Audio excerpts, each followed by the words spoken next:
dan duha ada setiap hari, berarti Rasulullah sedekat itu di hati.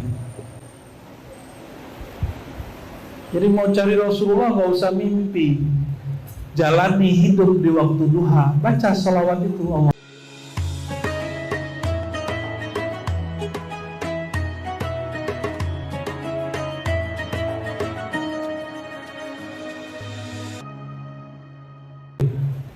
Allahumma salli ala Sayyidina Muhammad syamsid duha. Ya Allah, sampaikan salam kepada Sayyidina Muhammad. Dialah hakikat dari tajalli Allah pada matahari di waktu duha. Dan duha ada setiap hari, berarti Rasulullah sedekat itu di hati. Jadi mau cari Rasulullah nggak usah mimpi, jalani hidup di waktu duha, baca salawat itu. Allahumma sholli ala sayyidina Muhammad syamsid duha, dan i'tikadkan, wahai tajalli, wahai zat yang Allah mengenalkan dirinya melalui engkau, yang mampu ketemu Allah itu cuma Nabi Muhammad SAW. Kita nggak sanggup. Ada di sini yang lebih hebat dari malaikat Jibril. Pak Kiai kan mursyid nih, maaf Pak Kiai, bisa nggak ngalahin Jibril Pak Kiai? Nggak sanggup. Pak Kiai, kan punya pesantren, bisa ngalahin malaikat Jibril nggak? Gimana Prof berdua? Bisa mengalahkan Jibril? Ada Jibril keponakan saya. Wah, itu kalah bulat dia. Belum tahu kalau nanti umurnya sebesar Prof, mungkin Prof D3. Sayyidina Jibril yang lebih tua secara jisim nur, tubuh nurnya, ternyata masih kalah nur dengan sang nur. Jadi ketika dulu kata beliau ini ada orang mengatakan, kenapa engkau bilang Rasulullah nurun ala nur, nur berlapis nur, nur di atas nur? Ini nggak boleh, ini bid'ah. Ternyata orang itu kurang paham. Ketika nur Jibril tidak sambut menembus Sidratul Muntaha, sedangkan nurul Mustafa, cahaya baginda, menembus dengan mudah, membahana. Tahukah engkau makom sang baginda sallallahu alaihi? Dan nur itu sampai hari ini yang membuat matahari masih terang. Kalau nur ini tidak ada, maka tidak ada matahari itu di waktu duha. Maka kalimat sholawat ini muncul dari pemahaman bab tajalli. Tapi jangan engkau katakan matahari itu Muhammad, jangan kau katakan waktu duha ini Muhammad. Bukan, itu nggak elok, itu su'ul adab. Ini bahasa zauqiyah yang kemudian oleh ahli bahasa disebut balaghah.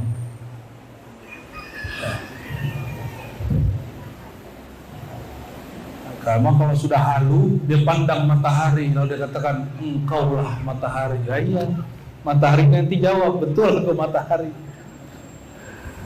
Bukan matahari itu Muhammad, bukan. Matahari itu cahayanya dari nur Sayyidina Muhammad sallallahu alaihi. Jika matahari tercipta dari nur Sayyidina Muhammad, itu pohon-pohon, bunga-bunga tidaklah tumbuh kalau tidak kena cahaya matahari, sinar matahari. Faham kenapa pohon itu berhutang kepada Nabi Muhammad? Karena cahaya sinar matahari yang menimpa dia itu dari matahari dari nur Sayyidina Muhammad SAW. Maka tubuh ini, kenapa dulu guru-guru kita mengatakan tubuh ini juga dari Nur Muhammad? Coba bayangkan saudaraku, kalau engkau tidak kena matahari selama beberapa hari, mati. Waktu COVID obatnya apa? Matahari. Saya baru paham, guru saya ngomong, kau kalau sakit kembalikan dirimu ke Nur Muhammad. Oh, Nur Muhammad ini ada waktu-waktunya. Maka ketika lagi demam, lagi flu, duduk di bawah cahaya matahari pagi, itu mengembalikan tubuh ke nurnya. baru masuk, baru ilmiah. Cuma kadang-kadang orang nunggu pembuktian dulu, kurang percaya dengan gurunya. Lain dengan sahabat Anas, sahabat Jabir, sahabat Ali, sahabat Abdullah. Mereka kalau Nabi kalam langsung sadaqta, engkau benar. Beda dengan Arab Badui. Masih ingat kajian sebelumnya? Di mana tuh, di Mandar ya? Orang Arab Badui nanya dulu, masa sih buktinya apa? Sekarang banyaklah Badui tapi bertubuh, berjubah akademisi. Ya. Badui Bugis. Badui Bugis. Itu bukan saya ngomong, itu Pak.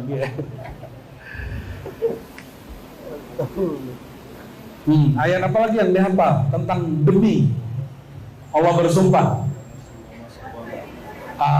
Ini yang saya mau maksud, itu salah satunya. Wa nafsil. Ada lagi kata nafs yang Allah sumpahkan. Ya, wa nafsil wa ma, dan demi jiwa, wa ma sawaha, dan apa yang Allah sempurnakan pada jiwa. Jiwa itulah yang Allah cipta. Inni khaliqun basharan min tin.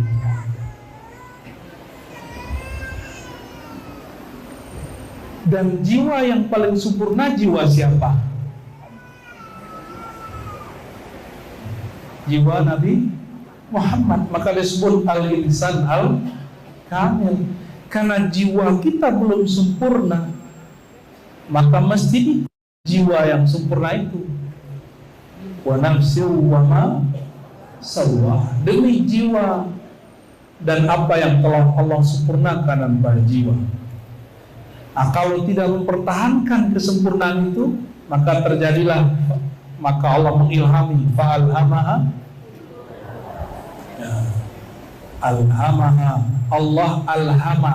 Alhama itu sama dengan allama. Allah memberitahu, mengajarkan, ini loh yang baik, yang itu buruk. Tapi orang salah paham, dikira Allah lah yang mengilhamkan pelaku jahat, Allah yang mengilhamkan pelaku baik. Ini keliru menerjemah. Fa'alhamaha, Allah memberitahu si jiwa. Allah berkalam kepada hakikat jiwa. Maka tubuh ini disebut nafs. Tapi ada an-nafs az-zati, jiwa yang sejati, itulah ar-ruh.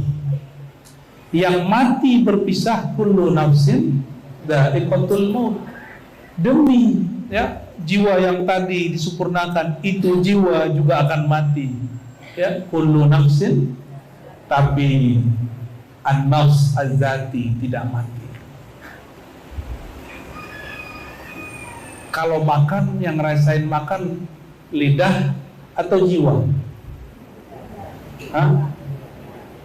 Coba makan, minum, sakit kepala, sakit kaki, itu yang merasakan siapa? Itu sawaha, sawahu bizzauq.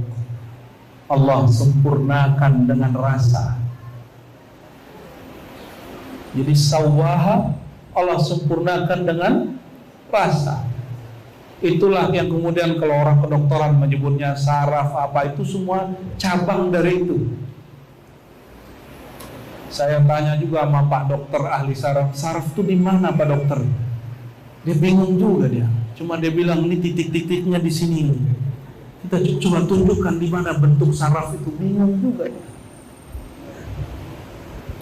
Ahli jantung saya tanya, Dok, yang tubuh ini darahnya kan gerak dari jantung, terus yang gerakin jantung apa? Dia cari-cari bahasa Inggrisnya. Oh, yang menggerakkan jantung namanya apa kata dia itu? Coba tanya dokter jantung, saya lupa istilahnya. Motorik. Saya tanya motorik itu mana? Bingung lagi. Motorik itu cuma istilah. Mana barangnya? Itulah wa nafsiu wa nafsiu wa ma. Itu yang Allah gaibkan. Itulah diri kita yang sejati. Kesejatian itu kalau orang faham dengan apa dia sempurna. Fa idza sawaituhu, kalau aku sudah sempurnakan sang jiwa, nafakhtu fihi min ruhi, aku sempurnakan dia dengan hembusan rohku. Rohku beda dengan zatku ya. Jadi ada ibu-ibu datang, kayaknya ibu-ibu ini keracunan pengajian ini. Dati nih, ada yang keracunan pengajian. Ustaz, orang Makassar biasa. Ustaz, kalau ruh kita ini dari roh Allah, berarti saya ini di dalam diri saya ini ada zat Allah. Waduh, mak-mak ngomong begitu. Itulah hakikat mak-mak rempong. Mak rempong itu artinya apa bahasa Betawi? Nggak tahu. Ribet deh. Aduh, jelasin ke ibu-ibu begini ribet bener kan. Akhirnya saya tanya, ibu dapat pengajian dari mana? Oh, dari Ustaz Fulan. Ibu dengar ada ayatnya yang dibaca? Oh, ada. Ditunjukkan ayatnya. Wa nafakhtu fihi min ruhi, surat Sad. Aku tiupkan kepadanya rohku. Ruhi. Ada ayat. Ardullahi wasi'ah, bumi Allah luas. Apakah Allah itu bumi? Apakah zatnya bumi itu Allah? Bu? Kalau ada kalimat Allah yang mengatakan ini langitku, bumiku, ada nggak? Ada di hadis. Ya. Tapi kalimat yang ini, rohku, itu berarti bukan zatku, tapi rohku itu hembusanku. Hembusan itulah yang Nabi katakan, Qul, hai Muhammad, katakanlah, aku manusia seperti kamu. Basyarun, innama ana basyarun mislukum. Aku basyar. Secara jasad, tubuh kita, tubuh Nabi Muhammad sama. Kan ini yang dikhawatirkan Prof. Muammar tadi. Orang ini sekarang suka menyamakan bab ini, tapi melupakan bagian kedua. Yuha ilayya, diwahyukan ke dalamku. Wahyu itulah tempat turunnya, namanya ruh. Itulah tempat Allah berkalam, fa'alhamaha. Wahyu syariat sudah berhenti, tapi wahyu firasat, wahyu isyarat masih berlanjut. Yuha ilayya. Maka tidak ada lagi orang hari ini mengatakan saya ini nabi, pasti dia kafir. Yang ada saya dapat ilham, fa'alhamaha. Jadi alhamaha itu adalah alat sosial media Tuhan kepada hamba. Sudah dapat ilham belum hari ini? Sudah dapat ilham belum? Udah? Belum? Tahu nggak rasanya dapat ilham? Nggak tahu ya? Terus kesini lewat apa? Pikiran kesini itu lewat apa? Ada di WA. Coba kita kalau mau diajak orang, taunya lewat WA. Kalau diajak Tuhan lewat apa? Jadi ilham itu WA antara kita sama Allah. Paham nggak maksudnya? Maka sang jiwa, sang kolbu, sang ruh itu mau alamnya dijungkir balik 7 kali, dia begitu-gitu aja. Gak usah khawatir. Yang berbeda adalah cara dia menyikapinya. Peradaban rohani orang Indonesia insya Allah tidak kalah lah. Insya Allah tidak kalah. Makanya Indonesia coba lihat sedahsyat apa Indonesia. Eropa itu katanya maju, luasnya sama di Indonesia. Berapa negara di situ? Mereka maju, tapi mereka pecah belah. Indonesia, apa yang maju dari Indonesia? rohaninya. Walaupun dulu sering demo di Makassar, tetap saja negaranya nggak bisa. Itu yang disebut kesatuan. Yang bersatu itu bukan tempat kita terpisah pulau. Apa yang buat kita bersatu? Ruh kita bersatu. Innal arwah junudun mujannadah. Kata Nabi SAW, sungguhnya roh itu yang ditiupkan tadi itu, dia berbaris-baris. Kalau dia kenal, maka dia jadi baik. Kalau nggak kenal, dia akan bertengkar. Jadi siapa yang pernah bertengkar dengan temannya, itu ruhnya belum kenal ini. Ya, dulu bertengkar karena 0102 kan? Benar? Tuh, masih ada yang luka hati tuh. Masih ada yang nyimpen luka 010. Bapak Ibu yang bukan Allah, apa rasanya dapat ilham? Datang ke sini karena gerak WA atau gerak ilham? Nah, kita dapat ilham semua ini. Fa'alhamaha fujuraha. Semudah itu belajar tasawuf. Bahwa tasawuf itu hari-hari kita. Ada pengemis lewat, pengamen lewat, bertengkar nggak dalam hati? Kasih, nggak kasih, kasih, nggak kasih. Kita lihat nggak ada orang, ya kita aja. Ya. Tidak ada orang yang berbisik kecuali diri kita sendiri. Itu ilham fujuraha wa taqwaha. Jadi ada yang masuk ke hati, kasih. Itu orang butuh. Masuk lagi yang kedua, jangan kasih. Orang tuh jahat. Masuk ke hati. Lalu tiba-tiba ada orang yang kita kasih. Udahlah ngasihnya 2.000, curiganya 20.000. Masih 2.000. Ini orang ini suka minum tua ini. Ini orang gak sholat ini.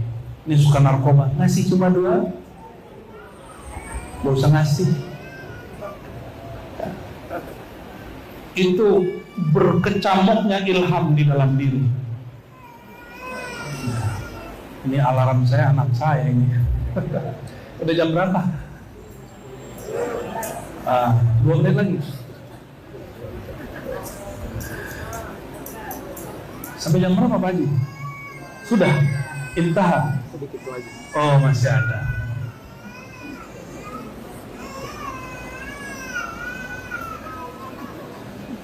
Maka pesan kajian waktu duha ini satu saja. Aktifkan WA ilhammu. Aktifkan tempat ilhammu, sehingga engkau dapat menangkap isyarat-isyarat Tuhan. Jadi itulah tempat Allah berkalam. Maka ini yang dikatakan oleh guru-guru kami dahulu, orang yang kenal Allah, berbicara batinnya dengan Allah, tidaklah pernah kesepian. Nggak pernah kesepian. Ya, kenapa? Dialah jalisullah, temannya Allah. Kalau sudah berteman dengan Allah, kapankah dia masa kesepian? Karena Allah tidak pernah tidak ada. Allah selalu ada. Kalau belum tumbuh rasa itu, belum punya wifi sendiri, belum punya data sendiri, gabunglah dengan orang yang punya data. Ya ayyatuhan nafsul mutmainnah, wahai jiwa yang sudah tenang dengan berzikir dan baca Quran, irji'i, pulanglah kepada Allah. Jika engkau belum merasakan pulang kepada Allah, kembali kepada surganya Allah, apa? Fadkhuli fi ibadi, ya? Maka masuklah ke dalam golongan hamba-hambaku, mereka yang qalbunya selalu mendapatkan isyarat-isyarat Allah Subhanahu wa ta'ala. Dan inilah yang disebut surga dunia. Orang yang dapat qalbu sir seperti ini, maka dia dapat riyadul jannah.